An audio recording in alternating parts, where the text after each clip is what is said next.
আমার সংগ্রহের জন্য আমি নতুন কিছু টাকা এনেছিলাম, বাংলাদেশি পুরনো এই যে 5 টাকাটা। এটা হামিদুল্লাহর। এটা অনেক পুরনো, আমাদের সময় 5 টাকা।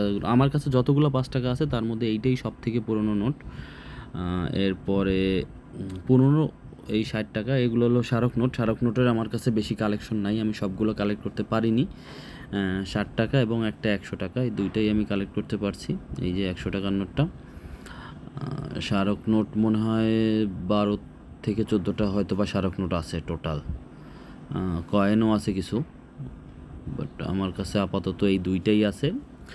আর এই যে পলিমারের 10 টাকার নোটটা, আমার আগের ভিডিওতে অনেকেই বলছে যে পলিমারের নোটটা নাই ভাই আপনার কাছে।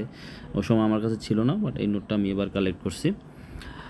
আর এটা হলো পাকিস্তান পিরিয়ডের, মানে পাকিস্তান আমলের 1 টাকা, যখন পূর্ব পাকিস্তান ছিল আমাদের বাংলাদেশ, পাকিস্তান সরকারের আমলে ছিল ওই সময়ের 1 টাকা। আর এইটা হলো পাকিস্তান আমলের 50 টাকা। এই সময় নোটের সাইজগুলো অনেক বড় ছিল, আপনারা দেখতে পাচ্ছেন এক একটা নোটের সাইজ কত বড়। এটা হলো এই যে স্টেট ব্যাংক অফ পাকিস্তান, ওই সময় পূর্ব পাকিস্তান ছিল আমাদের বাংলাদেশ। আর এইটা হলো ওই সময়ের পাকিস্তান আমলের 100 টাকার নোট।